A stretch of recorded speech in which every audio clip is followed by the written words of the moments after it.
I never thought standing in my own kitchen would end with my son laughing while his wife called me only good for the bills. It was September 3rd, 2025, and the late Georgia heat still clung to the windows, making the East Lake air heavy, even with the AC humming. I had just finished transferring $1,200 into Max and Brianna's joint checking account, rent, insurance, and a little extra for their honeymoon fund, which kept getting postponed. I was wiping down the counter, humming along to the Temptations playing softly in the background, when I heard Brianna's voice, casual and cruel. "Your mom's just good for the bills," she said, clear as a bell. "And Max, my only child," chuckled. I froze. My hand stopped mid-wipe, dishcloth still warm from the sink. My body felt suddenly foreign, like it didn't belong in this house, my house. The echo device on the shelf behind the spice rack blinked blue, having captured the moment in full. I glanced at it, but said nothing. Brianna's smirk lingered in the air, more cutting than any insult I'd ever swallowed. Max didn't even look my way. He just kept scrolling on his phone, probably checking how fast that $1,200 landed. I stood there, stunned in silence, while they laughed in my kitchen like it was theirs. That evening, I didn't eat dinner. I brewed myself a weak cup of decaf and sat by the kitchen window, watching the shadows shift across the backyard I'd once planted with Max when he was still small enough to need a step stool. I tried to will the words out of my ears, just good for the bills, but they echoed back louder, louder than the trains that passed behind the neighborhood, louder than the wind in the oaks. By 10:40 p.m., I was in my office at my desk. The house was quiet again. I opened my journal, the one I hadn't touched since retiring from Grady Hospital last spring. I flipped past pages of grocery lists, sermon notes, and letters to my late husband, Leonard. I turned to a fresh page, pressed pen to paper, and began, "Let the record show. I am Renee Robinson, 67 years old, retired RN widow, mother, provider, not a fool." In the drawer beside me sat my driver's license and a folder with every bank transfer I'd ever made for Max and Brianna. I reached for them with a new steadiness in my hand. Something had shifted. I didn't know it yet, not fully, but that moment in my kitchen had changed everything. That moment in my kitchen, where Brianna's smirk split me in two and Max's silence sealed it, sat heavy in my chest as I sat alone that same evening, writing myself back into my own story. By 10:40 p.m., the house was dim except for the light at my desk. I wrote with slow, deliberate strokes. Each letter was a weight lifted, each sentence a step away from how they saw me, just good for the bills. That phrase had settled in the corners of my mind like mildew. But in this moment, I wasn't anyone's walking wallet. I was someone. I had to remember who. I wrote for an hour. About my years at Grady Hospital, 35 of them. About being one of the first black nurses to lead a shift on the cardiac floor in the tacit 90s. About working doubles so Max could go to that charter school over in Decatur. About packing his lunches when we had barely enough for ours. I wrote about Leonard and how he'd trusted me to hold the family together after he passed in 2014. I wrote about the envelope of savings I'd kept, even when the car needed tires, even when the water heater cracked. They didn't know me. Not really. But I had. The desk lamp buzzed faintly, and the air in the room turned still. I opened a drawer and pulled out my folder of identification documents. Driver's license, Medicare card, bank paperwork with my name at the top in bold. Everything was in my name. And I kept it that way for a reason, even when Brianna had made little comments. "You sure you don't want to add Max to your accounts, Mama R? Just in case?"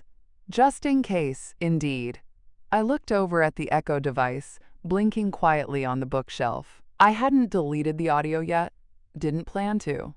Maybe I wasn't special enough for their wedding photos or family plans, but I'd be special enough in court if it came to that. I knew how to document. Nurses always do.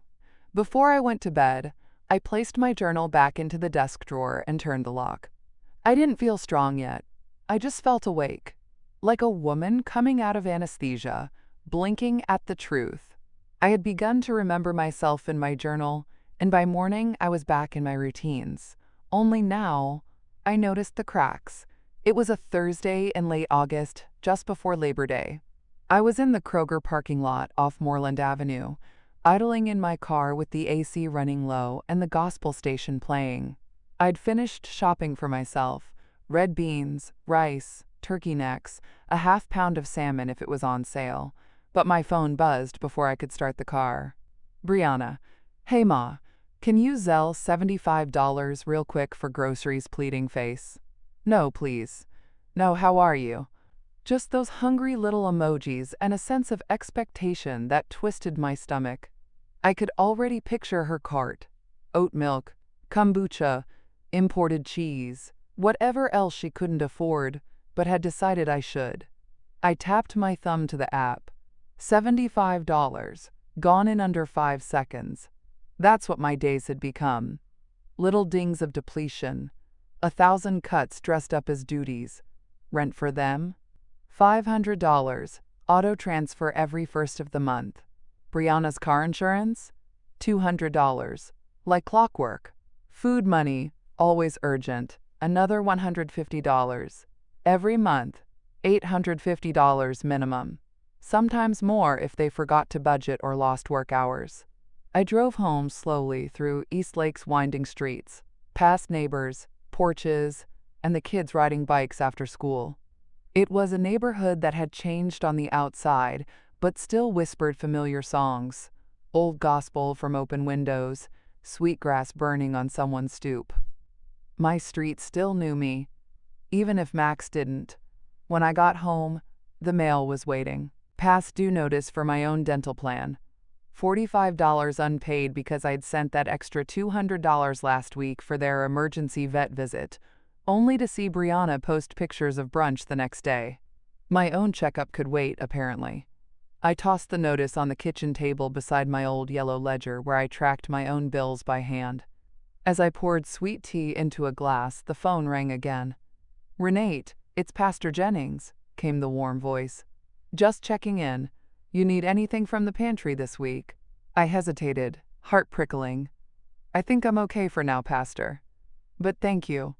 He paused, then said gently, "Don't ever feel ashamed to ask. Sometimes the givers forget they can receive too." His words hung in the air long after the call ended. I stared at my ledger. Every page was proof. I was the one holding the weight. Groceries, rent, car, peace. Everyone else got to exhale while I kept holding my breath. That phone call from Pastor Jennings reminded me I didn't always carry the weight alone. But back then, I still believed Max and Brianna loved me, even if they were reckless, even if I was paying more than I could afford. I believed the relationship could be salvaged. I believed I mattered. That belief came from the beginning. It was 2021, back when Brianna first entered our lives. I remember standing in my old house on Elm Street in College Park, watching her unwrap gifts at her bridal shower, tears glistening in her eyes as she held up a frame I had bought with Max's baby photo inside. "You're the mom I never had," she whispered, pulling me into a hug that felt real. I had believed her. That day, the whole living room smelled like vanilla candles and citrus punch. My best friend Lorna had helped hang white streamers and gold balloons. We laid out mini sandwiches, lemon bars, and deviled eggs. Brianna's side of the family didn't come. She said they were difficult. I didn't ask questions. I just filled the gap. I bought the living room set for their first apartment. $950 from American Signature, delivered straight to their door. I covered the dining table too. $450 for a cherry wood set that Max said made them feel grown. Another $300 on curtains, towels, dishes. All of it logged in my folder at home. Total, $1,700. I even paid for Brianna's bridal makeup trial and let her keep the deposit from a wedding venue they backed out of. I remember watching her sit on my couch, legs tucked up like a daughter would, sipping sweet tea while telling me about their plans. Kids in 2 years, maybe moving to Nashville one day. She touched my hand when she talked. She called me Mama R, and I let that name burrow into my heart. Max was quieter back then, more affectionate. He still called me after work, sometimes just to tell me about a good lunch or a funny patient. I'd end every call with, "I love you," and he'd say it back without hesitation. I held on to those memories when things started changing. When Brianna started getting curt in texts. When Max stopped calling unless they needed something. When it all started to feel one-sided. But back then, when I pulled out the shower photos, Brianna in that white lace dress, smiling with her arms around me, I still saw hope. I still saw family. And that's what made the later cuts so sharp. I wasn't just losing money, I was losing a version of motherhood I thought would last. The memories of that shower and those soft smiles made the coming sickness sharper. By the next morning, I couldn't unsee what I'd seen. So I did what I've always done when something feels off. I tallied it. I sat in my home office on September 4th, 2025, with my truest statements spread out like evidence before a jury. The fan above ticked with each slow rotation. Outside, the East Lake trees were shedding the first brown leaves of fall. Inside, I flipped through years of generosity disguised as survival. Rent transfers, $500 per month, 42 months. Car help, $200 a month for 30 months. Food money, average $150 per month. Emergency dental, $700. Deposit for a missed honeymoon, $1,000. New tires, $480. Birthday gifts, anniversaries, bridal stuff, $3,400 total. Furniture, electronics, moving costs, $4,300. Cash loans that never circled back, $3,120. One full rent payment when Max lost his job, $1,700. All added up, $28,450. I wrote it down, one line at a time, each number like a truth I could finally name. I organized them into columns, printed them, and slipped them into a plastic binder I had used for Sunday school lesson plans. The same binder, now full of pain instead of parables. That afternoon, I opened Instagram to check something I hadn't meant to check. A neighbor's daughter had sent me a video. Brianna, twirling in a new blouse, filmed in what looked suspiciously like my living room. The caption, "Boomer drama can't stop my shine nail polish medium dark skin tone #blessed #bills paid." She laughed into the camera, mimicking some older woman's voice. Mine? Saying, "But I gave you that money for rent." And then she danced. My stomach turned. It wasn't even the joke that hit hardest. It was how familiar the rug beneath her feet looked. One I bought during a Labor Day sale in 2022. I took a screenshot, then another. Her TikTok bio read, "Brianna, wifey, manifesting wealth flying money." I closed the app and stared at the binder beside me. On its spine, I labeled it, "Family Contributions, 2021 minus 2025 inches. Not gifts, not help, not love offerings, contributions." Because apparently, I'd been financing someone's influencer life while eating boxed rice and beans on nights I couldn't stretch my pension. I didn't cry. Not then. Not yet. I just snapped the binder shut. That binder sat on my desk like a silent witness. By the next morning, I could feel the slow simmer in my chest. It was March 2024 when the first real warning whispered itself into my life, too quiet to shake me fully awake. I had just gotten over a mild case of the flu, and Max stopped by, just to check in. He brought Brianna with him, unannounced. We were sitting in the sunroom, the one with the good light, and the old rocking chair Leonard bought me the year after Max was born. Max noticed my gas tank was low. "Ma, you got your card?" he asked, holding his hand out like it was nothing. "Why?" "Brianna needs a little gas. We'll bring it right back." I hesitated. "She can take my car if it's urgent?" He laughed. "No, just your PIN. We'll use your card for the pump. Easy." I remember the moment I gave it. Just 4 digits. He said he'd delete it after. I believed him. Foolishly, I believed.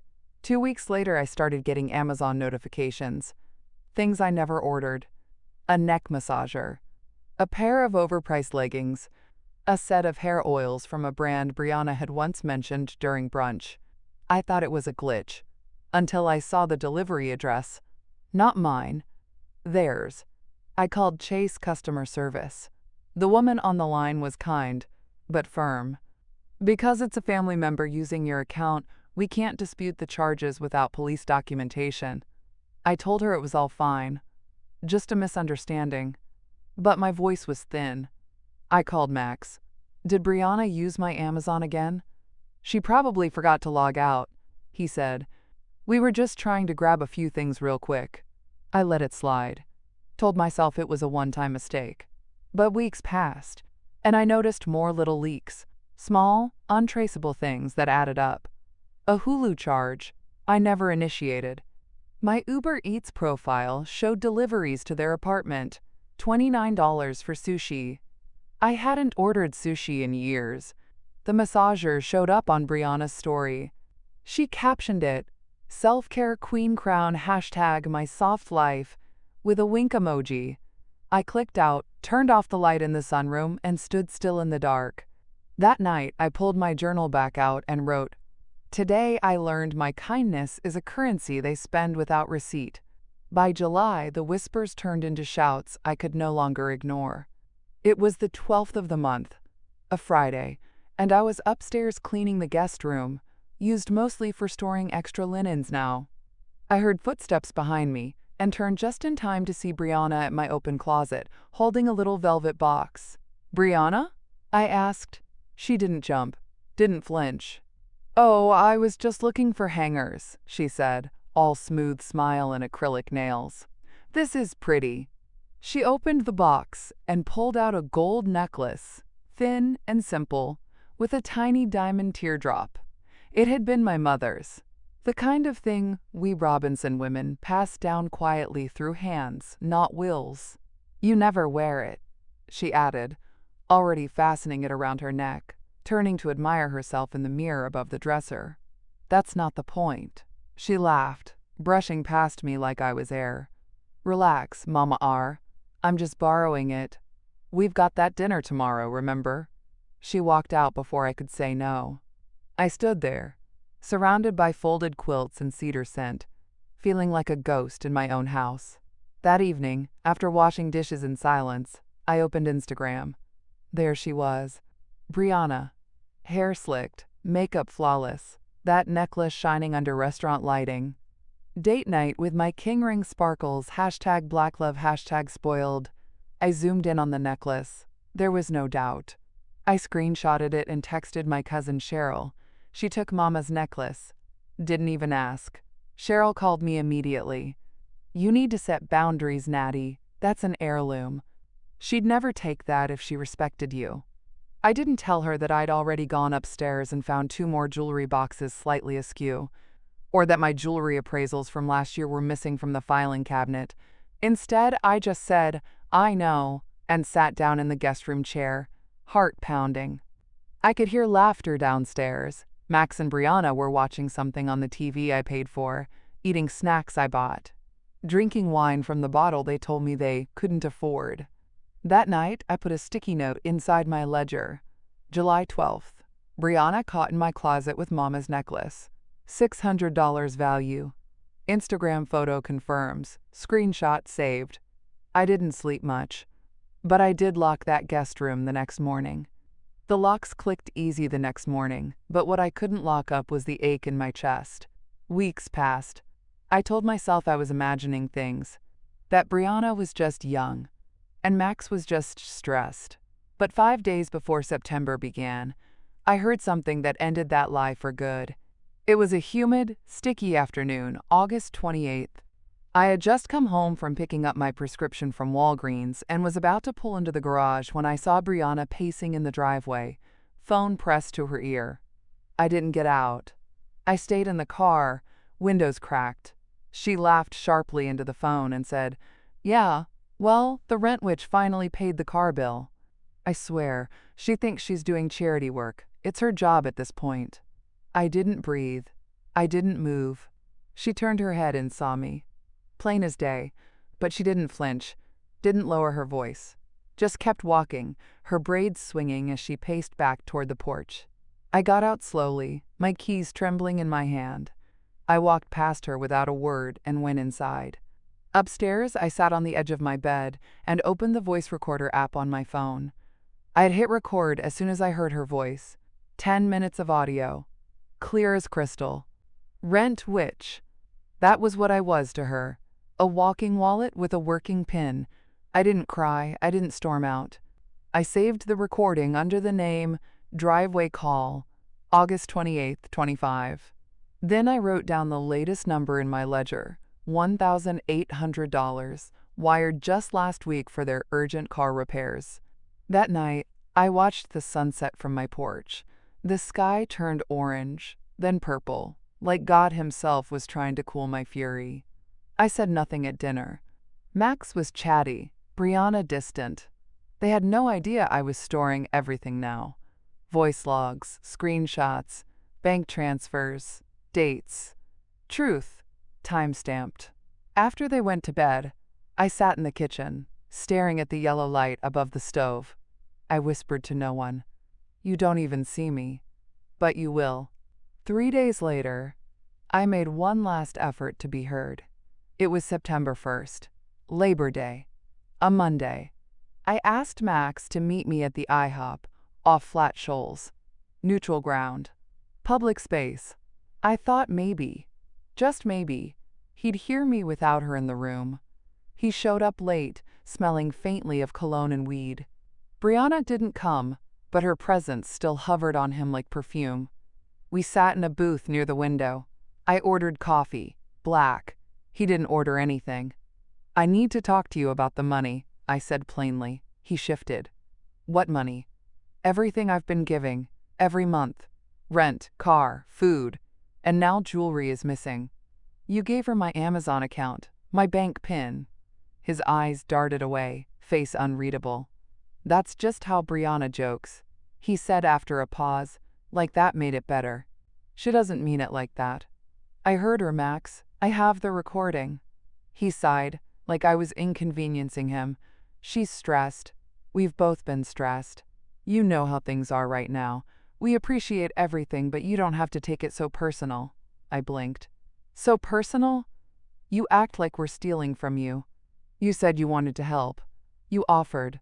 I stared at the table. The Formica had a scratch near the napkin dispenser. I remembered bringing Max here after his first high school football game. He'd ordered pancakes and laughed so hard milk came out his nose. "I offered," I repeated quietly. The waitress came over. Her name tag said Tony. She looked at me, then at Max, then back at me. She didn't ask if everything was okay. She just set down my coffee with a whisper of kindness in her eyes. I paid the check, $39, put it on my Visa, and walked out into the muggy September air. Max didn't follow. Just stayed in the booth, scrolling his phone again. That night, I logged the receipt in my binder. Not because it mattered financially, but because it mattered that even in that moment, my moment of final hope, I was the one who paid. I sat in my bedroom, looking into the mirror above my dresser. And I knew there would be no more trying. That night, the lie I'd been living finally buckled. It was late, 11:15 p.m. on September 4th. I stood barefoot in my bedroom, the house quiet, except for the faint hum of the ceiling fan. The moonlight pooled across the dresser, washing everything in silver. I picked up my phone and played the recording again, the one from the kitchen echo. Brianna's voice filled the room, soft but slicing. "Your mom's just good for the bills." Max's laugh followed. Casual, familiar, final. I stared at my own reflection in the mirror. Same tired eyes, same deep lines carved by years of love and labor. But there was something else now. A hardness beneath the softness. Not cruelty, just clarity. My phone buzzed. Venmo request from Brianna. $40. Pleading face, urgent boo.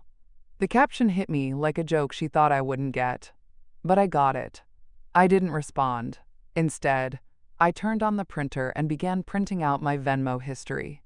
Every transfer, every cutesy caption, every emergency that ended up being brunch or bundles. I added them to the binder, now nearly an inch thick.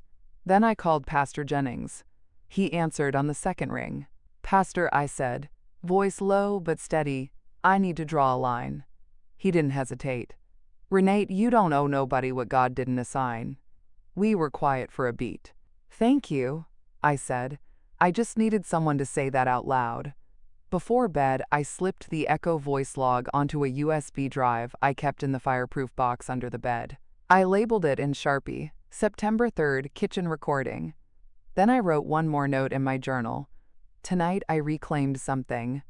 Not just my money, my name, my enoughness. I slept without grinding my teeth for the first time in months. The next morning, I moved like a woman on a mission. It was Friday, September 5th, and the Atlanta sky had that heavy, humid haze that settles over Edgewood Avenue just before a thunderstorm.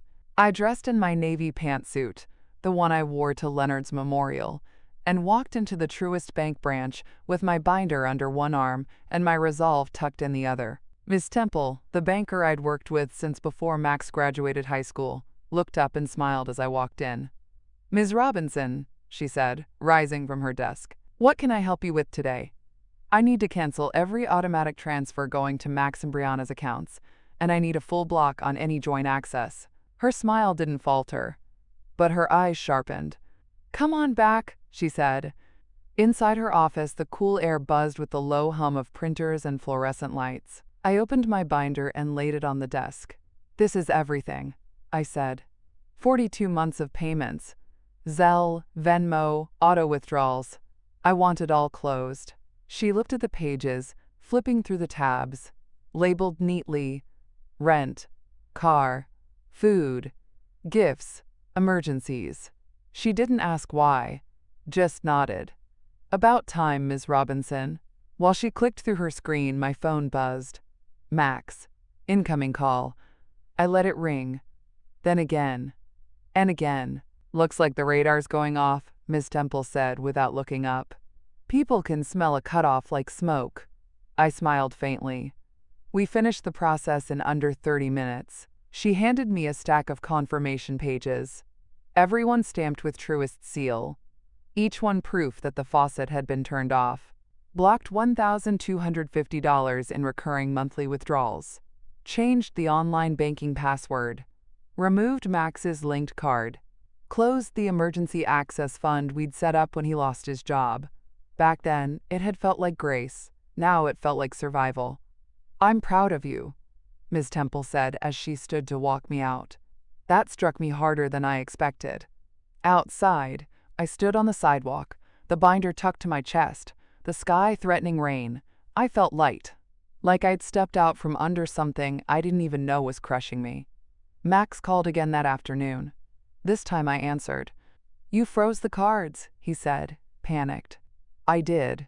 "We had bills due, Ma. You could have told me." I paused, then said, "Max, I'm not your bank. I'm your mother." And I hung up.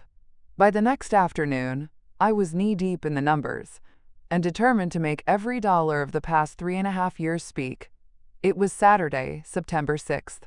The sun beat down heavy as I pulled into the FedEx Print and Ship Center off Memorial Drive, binder on the passenger seat, USB drive in my purse. I parked beside a car full of teenagers blasting trap music and thought, they don't know what it costs to hold a family together until you're broke and invisible. Inside, it was cool and quiet. The printer hummed beside me as Jerome, a tall man with kind eyes and a no-nonsense walk, helped me upload my files. "Everything's backed up to this drive?" he asked, holding up the Navy USB I'd labeled Family Financials. "Yes, and I need printed copies. 3 sets. Color. With tabs if you got 'em." He whistled low. "This is organized." "It's my new insurance policy," I said. While the machine churned out page after page, I sat at the little station and organized everything. Section 1. Transfers. Zelle. Venmo. Bank statements from Truist. Section 2. Requests. Screenshots of text messages and Venmo captions. Pleading face food. Boo needs help. Can't let the lights go out. Section 3. Purchases. Amazon charges. Uber Eats receipts. Instagram posts showing off my missing things. Section 4. Audio transcripts. Printed summaries of the echo recordings and the driveway call. Section 5. Chronology. A timeline from 2021 to now. Every withdrawal. Every betrayal. When I was done, I closed the binder, now bulging at the seams. Jerome helped slide the sets into plastic sleeves. Looks like evidence, he joked. It is, I said. Total print cost, $78. Worth every cent. Before I left, I asked Jerome to scan the full binder into a digital PDF. You need backup, I told myself, because liars delete receipts. Mothers archive them. He handed me the USB with a nod. You ever need to notarize this stuff? I got a guy. Appreciate that, I said, meaning it. Outside, the heat hit like a wall, but I didn't mind. I placed one binder on the front seat beside me. Another went in the safe at home. The third would go to Pastor Jennings tomorrow, just in case. At home, I made tea and laid the binder on the kitchen table, right where Brianna once laughed about being just good for the bills. Now I had proof. And soon, they'd have to see it. That Sunday evening, I called in my people. The day had been long, the kind of humid that made your skin stick to the pews at New Hope AME. But the sermon was good.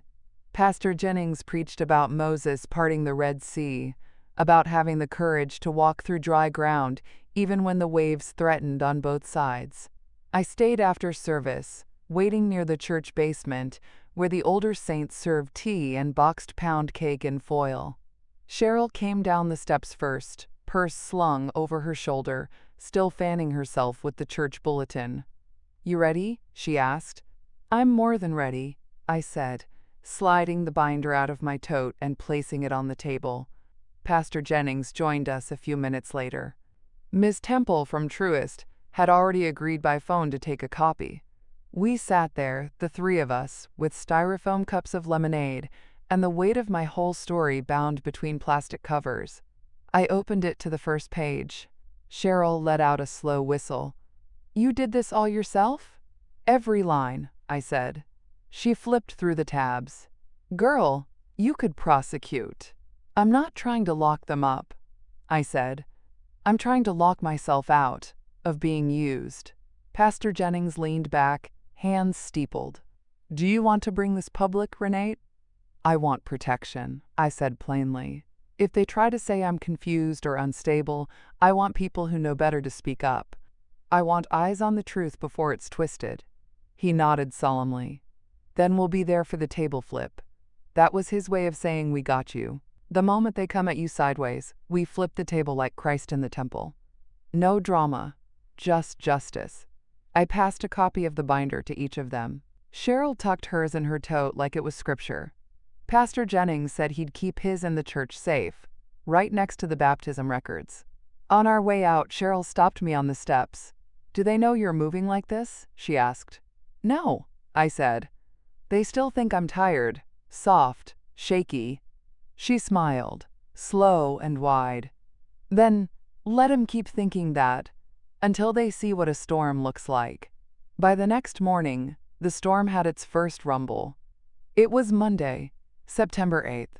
Quiet outside, the kind of quiet Atlanta gets right before traffic picks back up and the world remembers it has to work for a living. I was at my kitchen table, same one I'd cried at, paid bills at, prayed over, typing a text with hands that no longer shook. To Max, 9 a.m. Good morning. I need you to return my house key by the end of the day. I'm no longer providing financial support. Please do not contact me for money. If this boundary is not respected, I will go public with documentation. Mom, I hit send. Seconds later, I saw the status. Delivered. Read. Then nothing. No response. No bubble. No apology. Not even an emoji. I stared at the screen for a minute longer than I should have. But then I set the phone down and walked to the kitchen window. The hummingbirds were back at the feeder. Life, still happening. Cheryl called around 10.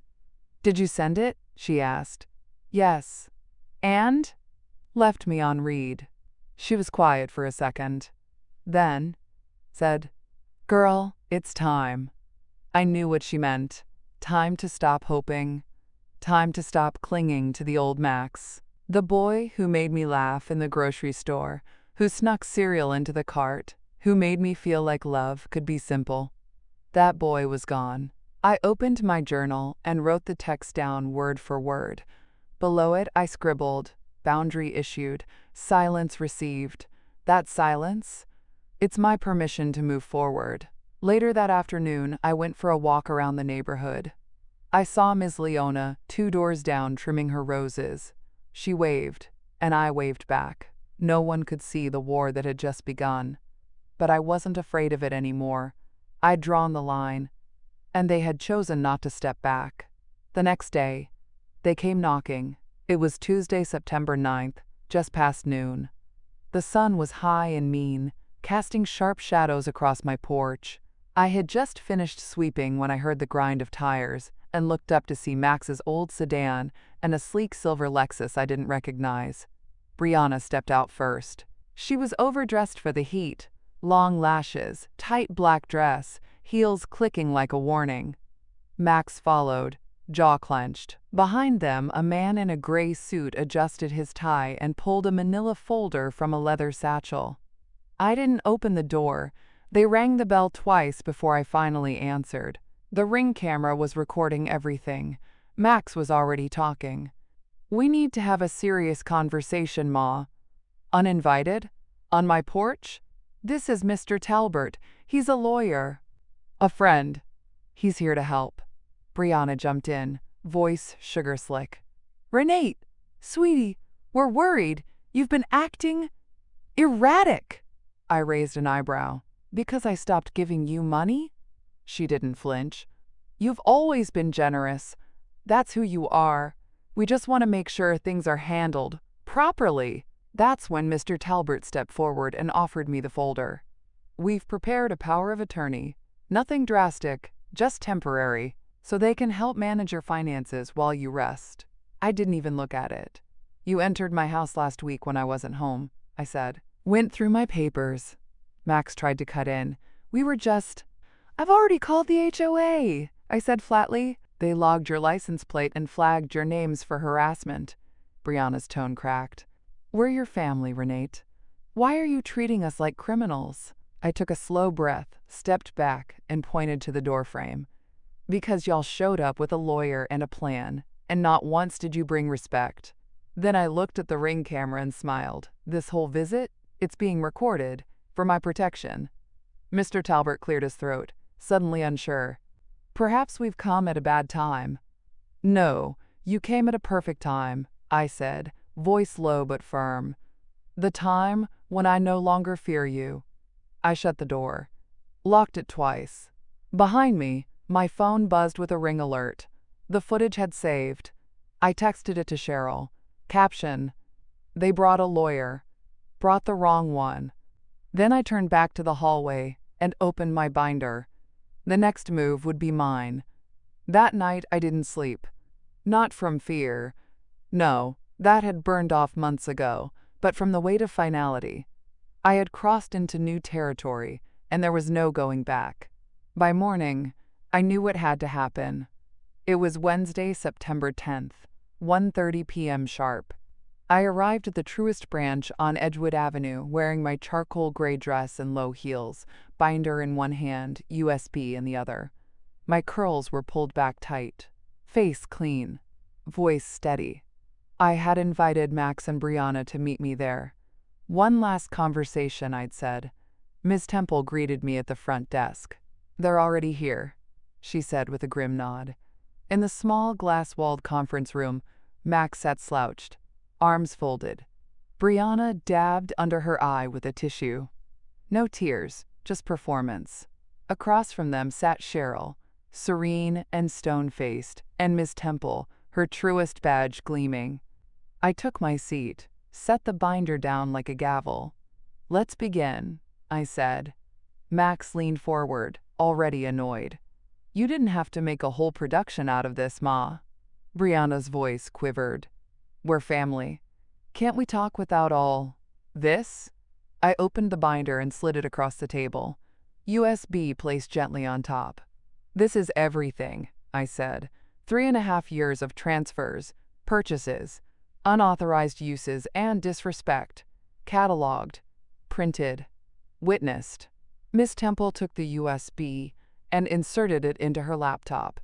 Cheryl leaned in just slightly, enough to let them know she was there to protect, not watch. Brianna reached for the binder, her acrylics clicking nervously. As she flipped, her lips parted. Max's face paled. What is this? He asked. Receipts? I said. I pulled out one more document. Crisp, signed, notarized. A financial closure statement Ms. Temple had prepared just an hour earlier. I've revoked all joint accounts, changed all passwords, froze transfers, removed both your names from every card, every auto pay, every emergency access. It's over. Ms. Temple stamped the page with the truest seal. Account secured, she said, voice calm and clear. Brianna tried again, all sweet syrup. Renee, come on, we're struggling. We just thought. No, I said. You planned, you schemed, you used me. Max said nothing. Cheryl stood and slid her copy of the binder into her purse like a closing argument. I stood too. This meeting is documented. This decision is final. I didn't wait for their response. I walked out of that glass room with my head high and my name reclaimed. 5 minutes into that meeting, I gave them their reckoning. I was calm. Cold, even.